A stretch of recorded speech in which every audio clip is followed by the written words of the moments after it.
আমার মা বোনেরা, আমার ভাইয়েরা, নবীজি নারীর যে অধিকার দিয়েছেন, এই পৃথিবীতে এত বড় অধিকার আর কেউ দেয় নাই। জোরে বলেন সুবহানাল্লাহ। আমার ভাইয়েরা শুনুন, কোন মানুষের যদি 3টা মেয়ে হয়, রাসূলুল্লাহ বলেছেন 3 মেয়ের পিতা যদি কেউ হয়, তাহলে ওই 3টা মেয়েকে যদি যত্ন করে, ভালোবাসে, মহব্বত করে, দিন শিখায়, আদব শিখায়, আর তাদেরকে যদি সৎপাত্রস্থ করতে পারে, কিয়ামতের দিন আমি মুহাম্মদ সাল্লাল্লাহু আলাইহি ওয়াসাল্লাম আর ওই 3 কন্যার পিতা বেহেশতে এক জায়গায় থাকবো। ছেলের ব্যাপারে কিন্তু কথা বলা হয় নাই, কথা বলা হয়েছে কাদের ব্যাপারে? মেয়েদের ব্যাপারে। মা বোনেরা, আমি বিশ্বাস করি আপনারা যদি জানতেন, পৃথিবীর মুসলিম মহিলারা যদি জানতেন ইসলাম তাকে কি অধিকার দিয়েছে, তাহলে সব রকমের নারী পক্ষ, নারী অধিকার আন্দোলন, এই হাবিজাবি আন্দোলনের বুকে লাঠি মেরে সব মেয়ে লোক রাস্তায় নেমে মিছিল করতে গভর্নমেন্টের বিরুদ্ধে। যে কোরআন আমাদের যে অধিকার দিয়েছে, রাসূল যে অধিকার দিয়েছে, সেই অধিকার ফিরিয়ে দাও।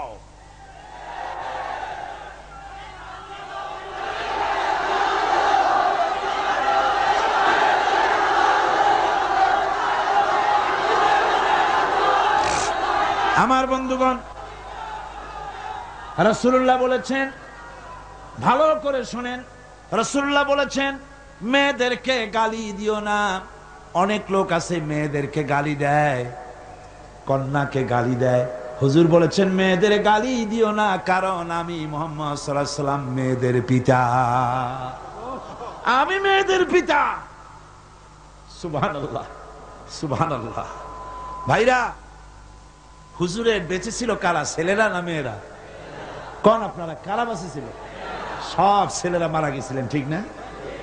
একটা হাদিস আপনি আমাকে দেখাতে পারবেন না, এমন একটা হাদিস নাই ছেলেরা মরে যাওয়ার পর হুজুর দুঃখ করে একদিন মুনাজাত করেছেন, আল্লাহ সব ছেলেগুলো নিয়ে গেলা, আমার একটা ছেলে দাও। একটা হাদিস নাই, একদিনের জন্য রাসূলুল্লাহ দোয়া করেন নাই। মেয়েতেই সন্তুষ্ট ছিল। মেয়ের কথা হুজুর বলেছেন, মেয়ের কথা বলেছেন, যখন তোমরা বাইরে যাবা, বিদেশে যাবা, বাজারে যাবা, কিছু না কিছু উপহার নিয়ে আসবা বাড়ি, আর উপহার এনে আগে দেবা মেয়েকে। সুবহানাল্লাহ কর। আগে কারে? মেয়েকে। সেই মেয়েরা আজ সমাজে সবচাইতে বেশি অবহেলিত, ঠিক কিনা কর? মেয়েটা একটু বড় হলেই, আর একটা ছেলে যখন জন্মগ্রহণ করে, তখন এই ছেলেটারে কোলে নিতে নিতে ওর কাম সারা হয়ে যায়। তারপর বাড়িতে ভালো রান্না বান্না হলে ছেলের কিসমতে মুরগির কলজা, মুরগির ভালো ভালো অংশ, মাছের মাথা, সব ছেলের, মেয়ের কিসমতে হয় না। কথা ঠিক কিনা? ঠিক কিনা? এরপরে যদি রোগ হয়, মেয়ের অসুখ হয়েছে, ধৈর্য ধরতে তাকে নসিহত করা হয়, আর ছেলের অসুখ হওয়ার সাথে সাথে ডাক্তার 15টা বাড়িতে চলে আসে, ঠিক কিনা? এই বৈষম্য ইসলাম করেনি, আপনারা করেছেন, সমাজ করেছে। এই বৈষম্য ইসলাম করেনি। আমার বন্ধুগণ, মেয়েদের মর্যাদা কত বেশি, আল্লাহ রাসূল কত মর্যাদা দিয়েছেন নারীকে, মেয়েদেরকে কত মর্যাদা দিলেন। এই মেয়ে,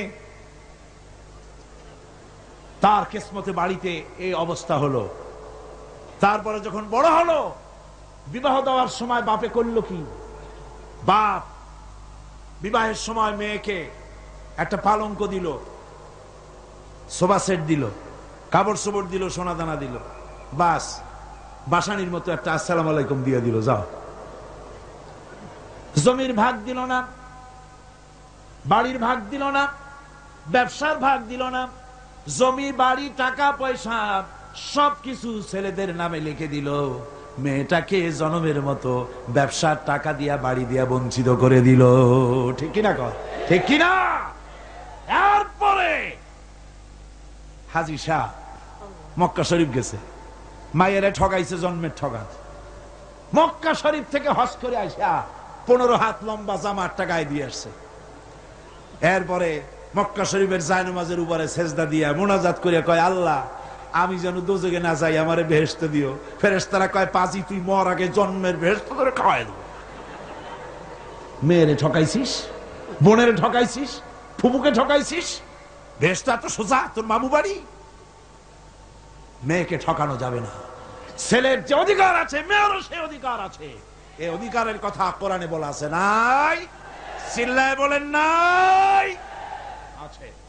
মেয়ের অধিকার আদায় করেন। আপনার ধানি জমি থেকে তার অংশ দিবেন, আপনার বাড়ির জমিন থেকে অংশ দিবেন, আপনার ব্যবসার টাকার অংশ দিবেন। ছেলেও আপনার, মেয়েও আপনার। আপনার নামাজ, রোজা, হজ, যাকাত, তাহাজ্জুদ কাজে লাগবে না যদি মেয়েকে ঠকান। ইসলাম নারীকে এই অধিকার দিয়েছে। এই মেয়ে কদিন পরে আরেকজনের বউ হয়ে গেল। বিবাহের সময় দেখেন অধিকার কার বেশি? সুবহানাল্লাহ কর। আমি বলি সারা পৃথিবীর সমস্ত মানুষ যদি তাদের কলিজাটা ছিঁড়া রাসূলুল্লাহর পায়ের উপরে দিয়ে দিত, রাসূলুল্লাহ ঋণ শোধ হতো না। এ পৃথিবীর মানুষের অধিকার তিনি দিচ্ছেন। নারীর কোনো সম্মান নাই। যেই যুগে মেয়ে হয়েছে শোনা মাত্র গলাটা টিপে বাইরে ফেলাই দিত। আল্লাহ কোরআন শরীফে বলছেন, বিআইয়ি যামবিন কুতিলাত, কোন অপরাধে মেয়েগুলির মেরে ফেলতেছ? অপরাধটা করছি, এই মেয়ে মেরে ফেলতেছে। ওই যে হাদিস শরীফে একটা লোক গিয়ে কাঁদতেছিল মুসলমান হওয়ার পরও। হুজুর কয় কান্দো কেন? কই যে আমার গুনাহ কি মাফ হয়েছে? হুজুর বলেন হ্যাঁ মাফ হয়ে গেছে। কলেমা পড়ছো, মাফ হয়ে গেছে। কয় যে হুজুর আমি তো মারাত্মক গুনাহ করছি। বলে কি? বলে আমার একটা মেয়ে, সেই মেয়েটাকে নিয়ে আমি, ঘটনা লম্বা, আমি সংক্ষেপে বলতেছি, মেয়েটাকে ফাঁকি দিয়া তারে আমি মারবো, বুঝতে দেই নাই আমার বউরে। বললাম চলো বেড়াইতে যাই। মেয়েটা আমার সাথে সাজাই দিয়েছে, তার মা বেড়াতে নিয়ে যাবো এই কথা মনে করে। মেয়েটা কদ্দূর যায়, আবার আব্বা আব্বা বলে আমার দিকে ফিরে আসে, আবার পিছনে থাকে, আবার আব্বা আব্বা বলে জড়াই ধরে। এইভাবে করতে করতে যখন নির্জন এলাকায় গেলাম, আমি পাহাড়ের পাশে গর্ত খোঁড়া আরম্ভ করলাম। গর্ত খুঁজি আর মাটি ছিটে এসে আমার দাড়িতে লাগে। বাচ্চা মেয়েটা আমার কাছে এসে দাড়ি দিয়ে ধুল ঝাড়ায় দেয়। কয় আব্বা তোমার দাড়িতে ধুল লাগতেছে, তুমি এই কষ্ট করতেছো কেন? মেয়ে তো বোঝে না যে আমি তার জন্য কবর খুঁজতেছি। কবরটা খোঁড়া হয়ে যাওয়ার পর মেয়েটারে বান্ধা শুরু করলাম। মেয়ে এখন কাঁদতেছে, বাবা আমার বান্ধো কেন? আমি তারে বাঁধা জোরে ওর মধ্যে নিক্ষেপ করে দিলাম। মেয়েটা গর্তের মধ্যে বসে চিৎকার করে বলছে, আব্বা তুমি আমারে বাঁচতে দাও, আমি তোমারে বাপ বলে সমাজে হেয় করব না, আমি ভিক্ষা করে খাবো, আমারে বাইরো না। লোকটি বলছি, ইয়া রাসূলুল্লাহ, আমার মনে দরদ আসলো না। আমি একটা পাথর উঁচু করে আমার মেয়ের বুক লক্ষ্য করে জোরে মেরে দিলাম। বুকটা ফেটে রক্ত ফিনকি দিয়ে উঠলো, আর মেয়ের বুক থেকে আওয়াজ বেরোলো, আব্বা। আমার কানে যেন এখনো সেই আওয়াজ বাজে। হাদিস শরীফে এসেছে, হুজুরের চোখের পানি দাড়ি ভিজে ভিজে জামার উপরে পড়তেছিল। হুজুর বললেন, আহারে, মানুষেও পারে এইরকম কাম করতে।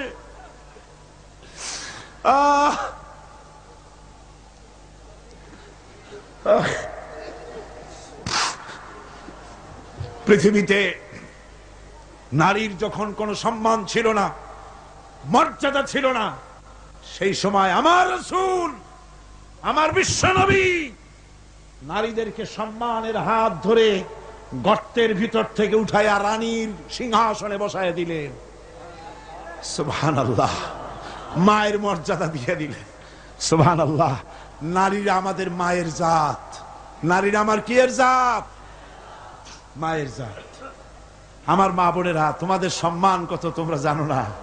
আমরা পুরুষ, আমাদের পায়ের তলে জুতা, আর তোমরা আমাদের মায়ের জাত। তোমরা নারী, তোমাদের পায়ের তলে আল্লাহর জান্নাত, আল্লাহর ব্যস্ততা তোমাদের পায়ের তলে। এই সম্মান আল্লাহ তোমাদের দিয়েছে, নবী দিয়েছেন। সুবহানাল্লাহ কর। ভাইরা আমার, অধিকার ইসলাম দিয়েছে। বিবাহ যখন হয়, এই বিবাহের সময় এজেন্ট আনতে হয়। আর বিবাহ হচ্ছে বিবাহ বৈঠক। এজেন্ট আনার জন্য ওই যে কি জানি কয়, ম্যারেজ রেজিস্ট্রার বা মৌলবি সাহেব, কার অনুমতি আগে নেয়? বলেন কার অনুমতি? তাহলে অধিকার ইসলাম পুরুষে দিল না মেয়ে লোকের দিল? আগে মেয়ে লোকের কাছে যাও, মেয়েটাকে জিজ্ঞেস করো সেই বিবাহে রাজি আছে কিনা। সুবহানাল্লাহ পড়ে। এই বিবাহে রাজি আছি কিনা জিজ্ঞেস করো, তার অধিকারী বেশি। এরপরে এই বিবাহে করার ব্যাপারে কত বৈষম্য। আজ বিবাহ করতে গেলে যৌতুকের প্রথা এসেছে।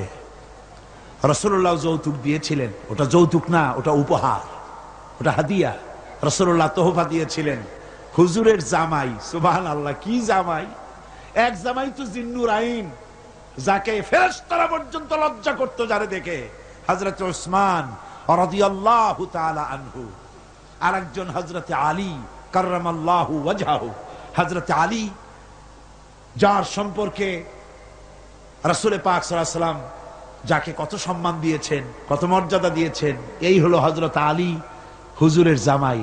আনা মাদিনাতুল ইলম ওয়া আলিয়ুম বাবুহা, আমি হলাম জ্ঞানের রাজ্য, আর আলী হলো সেই রাজ্যে প্রবেশের দরজা। সুবহানাল্লাহ। ভাইরা, এই হলো জামাই। আর মেয়ে খাতুনে জান্নাত, বিনতে রাসূল, বেহেশতের সমস্ত রমণীদের সরদারিনী মা ফাতিমাতুজ জাহরা রাদিয়াল্লাহু তাআলা আনহা। কি উপহার দিলেন বিয়েতে রাসূল! এই মেয়ে আর এই জামাই, উপহার হলো খেজুরের ছোবড়ার একটা তোশক, পানি উঠাবার জন্য একটা মশক, আর আটা পেশা একটা জাতা। এই হলো নবীর মেয়ে আর জামাইয়ের জন্য উপহার। আজ সমাজের ভেতরে যৌতুক সৃষ্টি হয়েছে। এই যৌতুক নিতেছে মুসলমানেরা, কন্যা পক্ষের কাছ থেকে দাবি করে যৌতুক আদায় করা হচ্ছে। ঠিক কিনা কর? যৌতুক দিতে হবে, যৌতুক দিতে হবে। কি দিবা? পাজেরো জিপ লেটেস্ট মডেল, 10 লক্ষ টাকার ক্যাশ, গুলশানে অফিস, মঙ্গল গ্রহে বাড়ি। মানে মেয়ে জন্ম দিয়া বাপ এমন বিপদে পড়েছে যেন তওবা করা দরকার, আল্লাহ আমারে মাইয়ে দিও না। ঠিক কিনা কর? সমাজের অভিশাপ, হারাম। আপনি মেয়ে বিয়ে দেওয়ার সময়, ছেলে বিয়ে দেওয়ার সময় কন্যা পক্ষের কাছ থেকে ডিমান্ড করতে পারবেন না। যদি বর কন্যা পক্ষ ইচ্ছে করে কিছু দেয়, দেওয়া সুন্নত, নেওয়াও সুন্নত, কিন্তু দাবি করতে পারবেন না। দাবি করে যদি নেন, শুকরের মাংস খাওয়া কি? বলেন নাকি? কুত্তার পায়খানা খাওয়া কি? আর যারা জবাব দিলেন না তাদের জন্য কি মোবা? কুত্তার পায়খানা খাওয়া কি? সুতরাং মেয়ে বিয়ে, ছেলে বিয়ে দেওয়ার সময় কন্যা পক্ষের কাছ থেকে যৌতুক আদায়ের নামে দাবি করে কোনো কিছু শুয়ারের মাংসের মতো, কুত্তার পায়খানার মতো এসব জিনিস আপনারা কি দাবি করে আদায় করবেন? আমি আজকে দেখতে চাই যে সব পিতারা মাহফিলে এসেছেন, ছেলের বিয়ে আজও দেন নাই, সেই সব পিতারা কোরআনের মাহফিলে হাত তুলে শপথ করেন কুত্তার পায়খানা খাবেন না, শুয়ারের মাংস খাবেন না। হাত উঁচু করেন। ওই ছেলেরা, তুমি বাপ হইছো কবে? হাত নামাও। ছেলেরা না, শুধু পিতারা, ছেলের বাপেরা হাত উঁচু করো, আমি দেখবো। তা হোক, ছেলের বাপেরা হাত উঁচু করো, আমি দেখবো। আলহামদুলিল্লাহ, হাত নামান, কোন আলহামদুলিল্লাহ, আরো জোরে কোন আলহামদুলিল্লাহ। এবার তোমরা যারা হাত উঠাতে গিয়ে বেকুব হইছো, এইবার তোমরা জওয়ানেরা, তরুণেরা, ছাত্ররা, যুবকেরা, তোমরাও তো বিবাহ করবা। যারা বিবাহ করো নাই, বিয়ে করার সময় তোমার এই চিন্তা করা দরকার, টেলিভিশন, গাড়ি, ক্যাশ, সবকিছুর চাইতে বেশি মূল্যবান তোমার স্ত্রী। ঠিক কিনা? ঠিক কিনা? সেই স্ত্রী হবে তোমার কাছে বেশি মূল্যবান। দাবি করে কিছু নিতে পারবা না। যদি শ্বশুর একটা ঘড়ি দেয়, চুমা খাইয়া হাতে লাগায় নিয়ে আসবা। যদি একজোড়া জুতা দেয়, 14 গোষ্ঠীর কপাল মনে করে নিয়ে আসবা। শেরওয়ানে দিল, আলহামদুলিল্লাহ বলে গায়ে দিয়ে নিয়ে আসবা। তোমার তো তৃপ্তি হওয়া উচিত। আমার শ্বশুর আমার শাশুড়ি তার 18 বছর 20 বছর 22 বছরের কলিজার নিংড়ানো স্নেহকে উজাড় করে দিয়ে তার কলিজার টুকরা মেয়েটাকেই তো দিয়ে দিয়েছে আমাকে। এর থেকে টেলিভিশন বেশি, রেডিও বেশি, গাড়ি বেশি, বাড়ি বেশি? বিবাহ করবা মহব্বত করে, নিজের টাকা দিয়া, বাপের টাকা দিয়া, সোনা দিয়া, দানা দিয়া, কসমেটিক্স দিয়ে, সুন্দর সুন্দর শাড়ি দিয়ে সাজাইয়া, রানীর মর্যাদা দিয়ে বাড়িতে এনে সম্মানের সাথে রাখবে, জীবনে খোটা দিবা না। বলি বড় দুঃখে, এই জন্য বলি আমার দেশে একটা যৌতুকের ঘড়ির জন্য, একটা যৌতুকের রেডিওর জন্য, 100 টাকার জন্য আমার দেশে স্বামীরা স্ত্রীকে গলা টিপে হত্যা করেছে। এরা মানুষ না জানোয়ার। সুতরাং যুবকেরা, বীর চট্টলার, বীর মুজাহিদ, তরুণ যুবক, তোমরা যারা বিয়ে করনি, ওয়াদা করো যৌতুক ছাড়াই বিবাহ করবে। কারা হাত উঁচু করে দেখাও।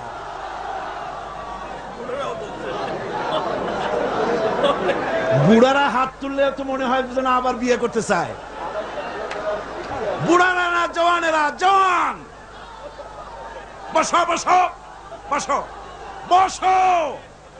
আলহামদুলিল্লাহ, জোরে কোন আলহামদুলিল্লাহ, আরো জোরে কোন আলহামদুলিল্লাহ। আমি তো দাঁড়াইতে বলি নাই, আমি তো দাঁড়াতে বলি নাই।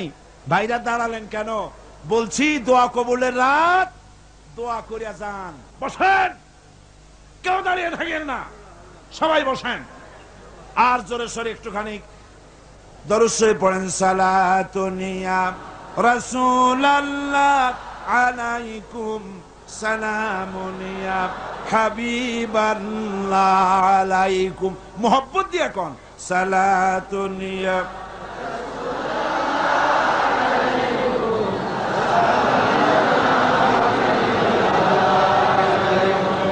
সালাতুনিয়া রাসূলুল্লাহ সালামুনিয়া হাবিবাল্লাহ আলাইকুম। ভাইরা আমার, আমি খুব খুশি হয়েছি, আল্লাহ খুশি হয়েছে। কল আলহামদুলিল্লাহ। আজকের মাহফিল সার্থক। আপনারা বিশ্বাস করেন আগামী জাতীয় নির্বাচনে যে পার্লামেন্ট তৈরি হবে, সেই পার্লামেন্ট যদি কোরআনের পার্লামেন্ট হয়, তাহলে যৌতুক বিরোধী বিল পাশ করে যৌতুক প্রথার উপরে ঝাঁটা বেড়ে বঙ্গোপসাগরে আমরা নিক্ষেপ করবো ইনশাআল্লাহ।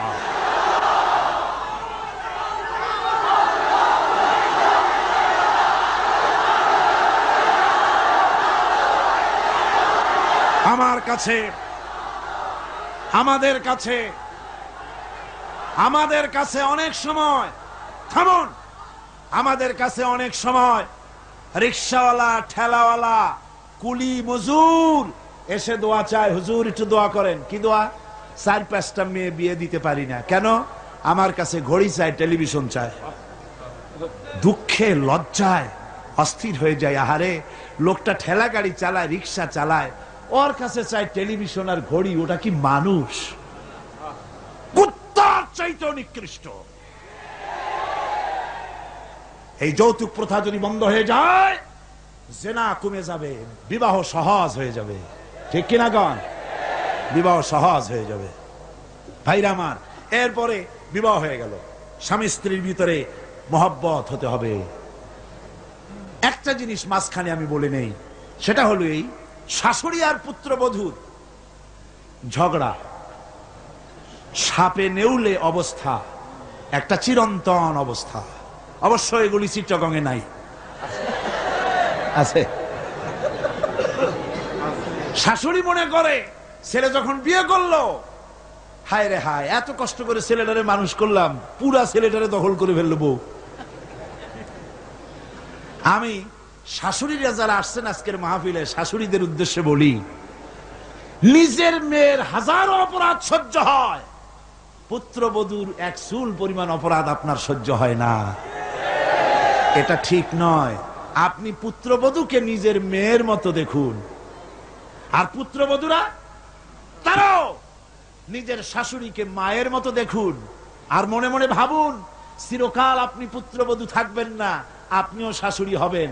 আপনার শাশুড়িকে যদি মায়ের মতো যত্ন আপনি করেন, তাহলে আপনার পুত্রবধূর কাছ থেকে আপনিও মায়ের যত্ন পাবেন। আর এই ঝগড়া যদি থাকে, সংসার কিছুতেই ভালো থাকতে পারে না। গেল শাশুড়ি পুত্রবধূ। এবার স্বামী স্ত্রী। স্বামী স্ত্রীর ভিতরে মহব্বত আল্লাহর এক নিয়ামত, কোন আলহামদুলিল্লাহ। হযরত আয়েশা সিদ্দিকা রাদিয়াল্লাহু তাআলা আনহা বলেছেন, রাসূলুল্লাহর ঘরের ভিতরে কোনো দৌলত ছিল না, কিন্তু ঘরটা মহব্বত দিয়ে ভরা ছিল।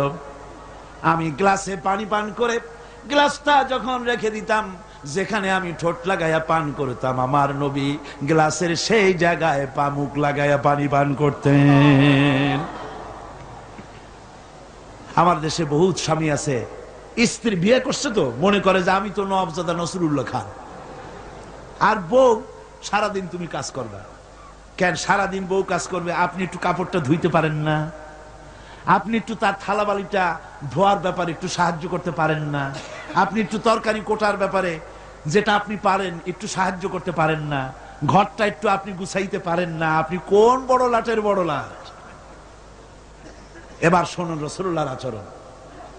হযরত আয়েশা বলেছেন, আল্লাহর নবী দিনের কাজ করে যখন ঘরে ক্লান্ত শ্রান্ত হয়ে ফিরেছেন, এসে দেখেছেন আমার রান্না তখনও শেষ হয় নাই। নবীজি ক্ষুধার্ত ছিলেন, ক্লান্ত ছিলেন, আমার রান্না তখনও হয় নাই দেখে নবীজির চক্ষু লাল হয় নাই, ভুরু কুঞ্চিত করেন নাই, বিরক্তির ভাব দেখান নাই, ভর্ৎসনা করেন নাই, বরং আমার পাশে বসে তরকারি কুটে অথবা রুটি সেকে আমাকে সাহায্য করেছে। এই ছিল আমার রাসূল। নারীদের প্রতি সহনশীল হও, নারীদেরকে সম্মান করো। চট্টগ্রামের তরুণ যুবকদের বলি, কলেজ বিশ্ববিদ্যালয় হাই স্কুল মেয়েদের যখন ছুটি হয়, নির্লজ্জের মতো কলেজের গেটে মহিলা স্কুলের সামনে দাঁড়ায় থাকো কেন? ঠিক কিনা কর?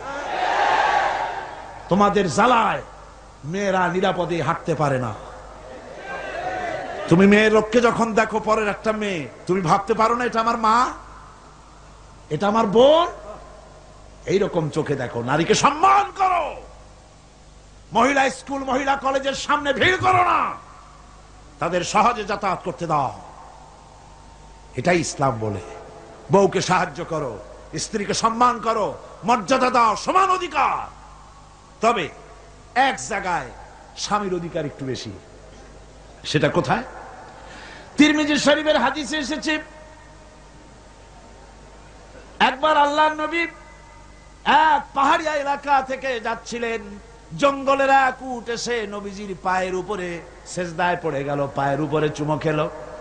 সাহাবায়ে কেরাম বললেন, ইয়া রাসূলুল্লাহি, পাহাড়ের উট হুজুরের পায়ে সেজদা দিয়া ধন্য হয়ে গেল। হুজুর যদি অনুমতি দিতেন, আমরাও হুজুরের কদমে সেজদা দিয়া ধন্য হয়ে যেতাম। নবীজি বলেন, মানুষ মানুষকে সেজদা করা হারাম।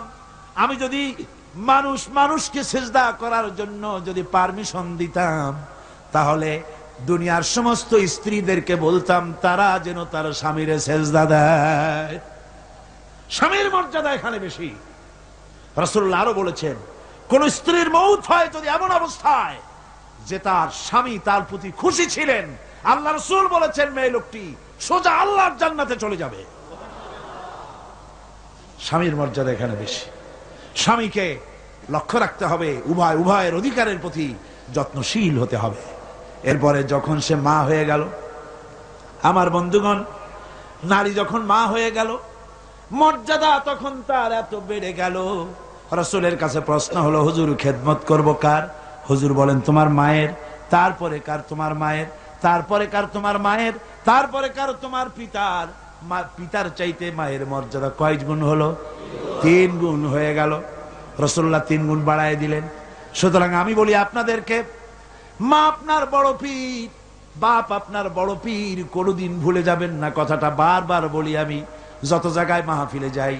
আমি, ওলামারা সবাই বলেন, আমিও বলি, সব জায়গায় মানুষকে স্মরণ করায় দেই, আপনার কাছে আপনার মা বাপের চাইতে বড় পীর আর নাই।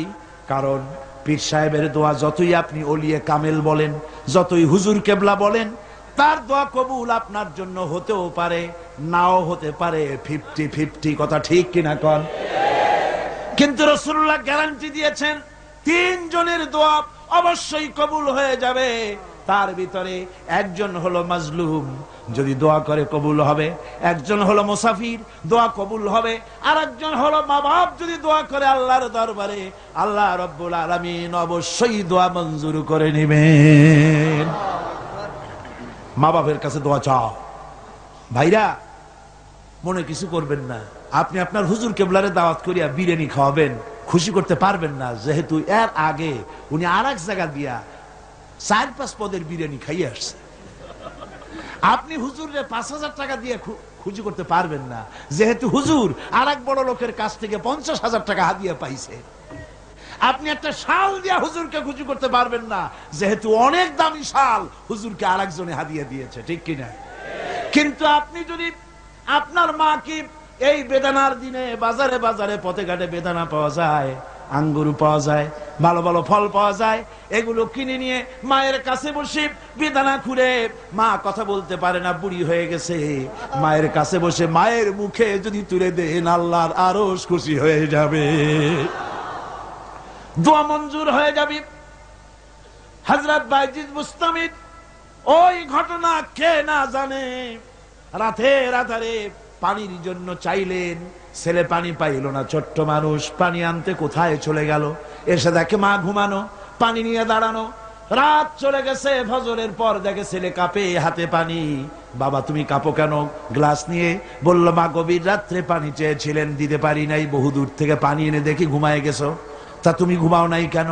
ঘুমাইলাম না মা, আবার যদি পানি চান সময় মতো যদি দিতে না পারি আপনার কষ্ট হবে, সেই জন্য পানি নিয়ে আমি দাঁড়ায় আছি। বাইজিদের মা বাইজিদের হাতের থেকে পানি নিয়ে পান করে, কম্বলটা গায়ে দিয়া বাচ্চারে শোয়ায় দিয়া উযু করে ফজরের নামাজ পড়ে সেজদায় গিয়া মায়ের চোখের থেকে পানি পড়ছে। মা বলে, রব্বুল আলামিন, আমি বাইজিদের মা, আমি যতই গুনাহগার হই না কেন, মায়ের দোয়া বাচ্চার জন্য কবুল হয় বলে তোমার হাবিব বলেছেন। আমার ছোট্ট বাইজিদ আমার জন্য যা করেছি, আমার কলিজা ঠান্ডা হয়ে গেছে। রব্বুল আলামিন, তুমি আমার বাইজিদকে সুলতানুল আরিফিন বানাইয়া দাও। দোয়া মঞ্জুর, সুবহানাল্লাহ। ভাইরা খবরদার ভুল করবেন না, আপনার সবচাইতে বড় পীর আপনার মা বাপ। সবচাইতে বড় পীর কে? আমি এবার বোনেদের ব্যাপারে, আমার বোনেদের ব্যাপারে শেষ কথা বলবো। ইসলাম আপনাকে অধিকার দিয়েছে লেখাপড়া করার, প্রশাসনিক দায়িত্বশীল হওয়ার অধিকার আছে, আর্মিতে যাওয়ার অধিকার আছে, সব অধিকার আছে পুরুষের। যত অধিকার ইসলামী রাষ্ট্রে আপনার তত অধিকার, কোনোটা খাটো নাই। তবে ক্ষেত্র ভিন্ন, পর্দার সাথে থাকতে হবে। রাসূলুল্লাহ আল্লাহ পাক বলেছেন, এমন একটা চাদর পরো যেই চাদরটা পরলে মাথাটা, গলাটা, বুকটা ঢেকে যায়, এমন চাদর পরো। ব্যাংকে চাকরি করা যাবে, অফিসে চাকরি করা যাবে, কলেজে বিশ্ববিদ্যালয়ে চাকরি করা যাবে, ব্যবসা করা যাবে, সব করা যাবে, তবে পর্দার ভিতরে থেকে। বেপর্দা হলে পরে জাহান্নামে যাওয়া লাগবে। জোরে কর নাউজুবিল্লাহ। পর্দার সাথে আপনাদের থাকতে হবে। আমার মা বোনেরা চাদর পরেন, বোরখা পরেন, বোরখার চাদর ছেড়ে দিয়েন না। দেখবেন একটা জিনিস লক্ষ্য করেন, বোরখা নাই, মাথার চুল টুল ছেড়ে দিয়ে লিপস্টিক লাগাইয়া মেকআপ পরে, তারপরে যদি কোনো দোকানে যান মার্কেটিং করতে, সেলসম্যান দেখেই কবে, আপা আসেন আসেন, বাবি সাহেব আসেন। আর যদি একটা বোরখা পরে যান, বলবে খালাম্মা বসেন। একটা অজানা একটা পুরুষ আপনারা আপা কইলো, ভাবি কইলো, এতে মজা না? আপনাকে খালাম্মা বলে সম্মান করলো, সম্মান কোনটায়? সুতরাং বোরখা পরেন, চাদর পরেন। ইসলাম আপনাকে যে বোরখা পড়তে বলেছে, চাদর পড়তে বলেছে, আপনার সম্মানের জন্য, আপনার মর্যাদার জন্য। মা বোনদের ব্যাপারে সর্বশেষ কথা, অনেকের বাড়িতে চাকর চাকরানি থাকে, কাজের মেয়েরা থাকে, কাজের ছেলেরা থাকে, থাকে না? থাকে না? অনেক বাড়িতে কাজের মেয়ে লোক, কাজের লোক থাকে, কিন্তু গৃহকর্ত্রী এই কাজের লোকগুলির উপরে, চাকর চাকরানির উপরে এত জুলুম করে, যে জুলুম মধ্যযুগেও ছিল না। ঠিক কিনা? কোথায় কোথায় মারধর করে, নিজেরা যা খায় তার থেকে নিম্নমানের খাবার দেয়। ভালো শোবার পায় না, ভালো খাবার পায় না, আর মার তো আছে। আমার মা বোনেরা, তিরমিজি শরীফের হাদিস শুনুন। আল্লাহর নবী বলেছেন, শ্রমিকের উপরে, কাজের লোকদের উপরে যে অত্যাচার করবে, অধিকার আদায় করবে না, কিয়ামতের দিন সে আল্লাহর জান্নাতে যেতে পারবে না। আপনি যতই নামাজ রোজা করেন, আল্লাহর দরবারে জান্নাতে যাওয়া যাবে না, যেহেতু আপনি জুলুম করেছেন কাজের লোকদের প্রতি, শ্রমিকদের প্রতি। শ্রমিকের প্রতি জুলুম করা যাবে না। মা বোনদের কথা শেষ। বন্ধুগণ, এখনই মুনাজাত হবে। মুনাজাতের আগে আসুন আমরা তওবা পড়ি। সবাই পড়েন আউযু বিল্লাহি মিনাশ শাইতানির রাজীম। সব ভাই নামাজের কায়দায় বসেন, নামাজের কায়দায় বসুন, আর কিবলামুখী তো হয়েই আছে। আউযু বিল্লাহি মিনাশ শাইতানির রাজীম। বিসমিল্লাহির রহমানির রহিম।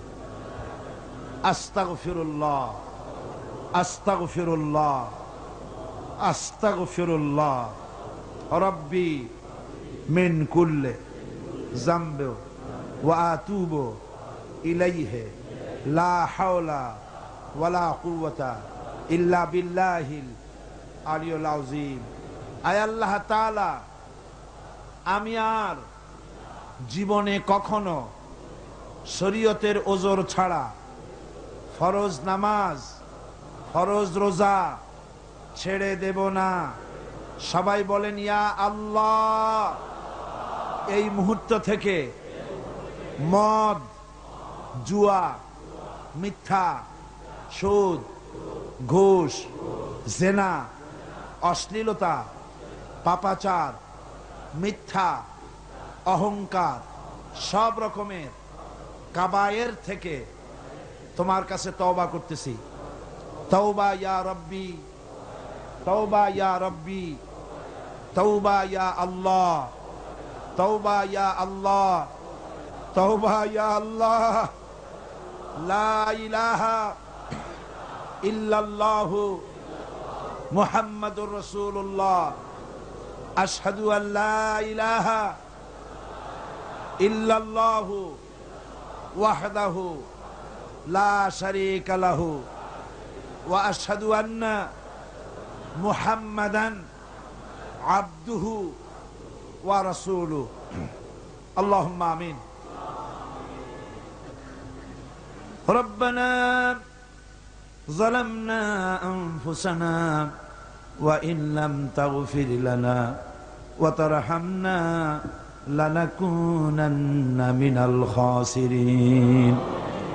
ربنا ظلمنا أنفسنا وإن لم تغفر لنا وترحمنا لنكونن من الخاسرين. ربنا لا تزغ قلوبنا بعد إذ هديتنا وهب لنا من لدنك رحمة إنك أنت الوهاب.